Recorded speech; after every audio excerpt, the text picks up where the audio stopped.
one, though, obviously, huge card coming up on the 8th. You know, they seem to be really stacking these Fox cards, which is great. Obviously, sometimes a little disappointing when you spend good money on a card and it's not quite as stacked as this free one on television. But that aside, obviously, the main card for this, 4 fantastic fights. Let's break them down. Right on, right on. Okay, well, the first fight is Mike Swick versus Matt Brown. I'll let you go ahead and start off. I think this is going to be an exciting fight. I think it's rare that either of these guys are in a boring fight. I think, you know, Brown, he's one of those guys where, yeah, like you mentioned in the past, he gets up there and then he loses his big fight sort of thing, right? Swick, he's at a point in his career where he's been fending off injuries for the last few years. He needs a win right now to stay relevant, to actually move forward with his career. Just from that perspective alone, I think Swick is going to take this one. It's going to be a close fight. I'm taking Swick on a decision. Right on, right on. Just from a pure you know, competition aspect, since you picked Swick, you know, I wouldn't argue with that usually, but I'm going to take Brown. I had thought about this earlier, but you know, Brown's that fighter that's, you know, he's up, he's down, he's up, he's down, he's on a little bit of a skid. As of late, he's looked great, like that, you know, against Stephen Wonderboy Thompson, his last fight, he looked awesome. And I think he's going to try to do the same thing with Swick. He's going to put the pressure on, he's going to get in close, and you know, try to take it to the ground, smother him, and then probably ground and pound. It's going to be an interesting fight. I'm going to pick Matt Brown decision. All right, next one, and just the fact that this is the third fight down the list on this card just speaks to how amazing of a card this is. Rory MacDonald, BJ Penn, what do you think? This fight has fireworks written all over it. I mean, it's a huge fight. There's so much more going on than just the fight. You know, what BJ Penn are we going to see? You know, he's had so much time to train for this fight. He knew it was coming, and then Rory got injured. It was supposed to happen in the Montreal card, and then he had all this extra time to train, right? Are we going to see the BJ Penn that comes in shredded, abs, you know, ready to go, motivated? I think so. I mean, that's what he's saying. You know, you see videos of him, he looks pretty good. But what really can you tell from a, you know, a 30-second clip on YouTube? I don't know. And he's made promises before, and you know, he hasn't come through with them. But if he is taking this as serious as he says he is, it's going to be a great fight. That being said, you know, BJ's best at 170. Is it good enough to compete with Rory? I mean, how do you see that playing out?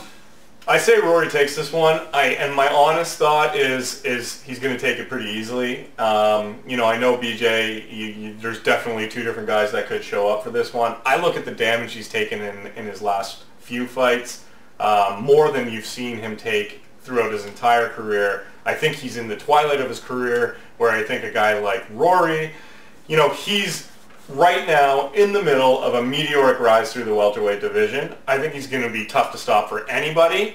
The only way he loses this fight is if he doesn't take BJ seriously enough, and I just don't see him doing that. I think he's a professional. I think he knows what this means to his career, and I honestly think he's going to win second round TKO via ground and pound. Right on. Yeah, you know, at the end of the day, it's just going to be a really, really exciting fight, no matter how it plays out. Even if it's a knockout punch in the first 5 seconds, I'm just so stoked for this fight. It's so who do you officially have? Officially, I'm going to take Aries because he's my boy. I got to root for the guy I've been following. So we're on the same page with that one. Yeah, I'm a big fan of his, so I'm going to say first round, late in the first round, TKO. But Nice. hope BJ comes to fight. All right, next one, another unbelievable matchup. I'm super stoked about this fight. Shogun, Gustafsson, what do you think? Yeah, this fight is awesome. I'm just so stoked for this fight. It's another question though about, you know, who shows up, and I think a lot of people have it in their heads that, you know, the old Shogun still exists kind of thing, but I don't think he does, and I think, you know, especially the fight with Dan Henderson kind of beat him up a little bit. Even that Brandon Vera fight, I mean, that was a war. I just don't think he's the same fighter anymore. He's been through so many battles, respectable battles. He's an amazing fighter, but I just think that Gustafsson is going to overpower him. He's going to, I would assume he's going to probably try to pick him apart from the outside, get in close the distance, beat him up, you know. So I'm going to officially pick Gustafsson second round TKO. All right, I agree with you. And actually, it's interesting to see the parallels between the Penn McDonald fight and this fight. You're looking at another guy in Shogun who's been around forever. He's a legend. He's been through some grueling fights. Dan Henderson fight, that's got to take a toll. The beating he took from John Jones, that's got to take a toll. For sure. You know, there's been some pretty grueling matches he's been in lately. Whereas Gustafsson, he's a guy who, you know, he hasn't taken a lot of damage yet. He, like Rory, is on his way up right now. He's in a position to be looking at a title shot soon if he gets a win here, maybe even right after this fight. So I'm taking Gustafsson. I think it's going to be a decision, though. You know, you don't too often see Shogun not find a way to at least go the distance. He's really hard to finish. So I'm going to say it's going to be a decision, but I'm picking Gustafsson. Awesome, man. Awesome. Some And great the main event. Main event is huge. I can't even tell you how excited I am for this fight. It's an exciting matchup. It's amazing. So we've got Henderson versus Diaz. I'll let you start it off. Once again, hard pick. I love what Diaz has been doing lately. I love him at 155. I think he's been looking unstoppable as of late. The problem I see for him in this matchup is a lot of the time when you look at Diaz's losses, they're against really strong, physically strong guys. You know, you look at the legs on a guy like Benson Henderson, and they're like tree trunks. The guy is a beast. He's strong.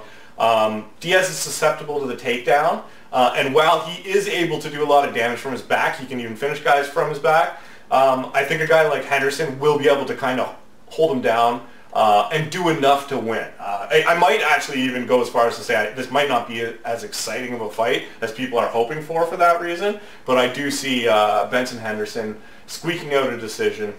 That's it. Right on.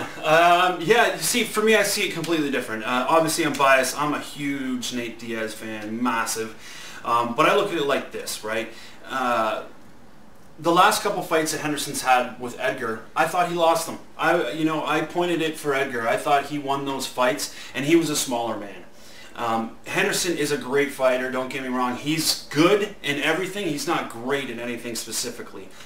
Whereas, you know, Diaz, maybe he's not as big as Henderson. Maybe he's a little bit smaller. Who knows? But I just basically think that he's gonna pressure him. He's gonna put the pressure on like he always does. His boxing's amazing. If he gets taken down, which I'm assuming he's going to get taken down, he's going to be able to attack from his back, be looking for that submission all the time. And I think it's going to be an exciting fight unless, you know, Henderson stalls it on the ground. And I think that Diaz is going to find a way to win. Okay, so you're taking Diaz. I'm taking Diaz. Henderson. That's it for GDC MMA today. Thanks for tuning in. A lot more to come. A lot of exciting stuff to talk about. Garrett Christian is to my right. I'm Fraser Ross. We'll talk to you soon.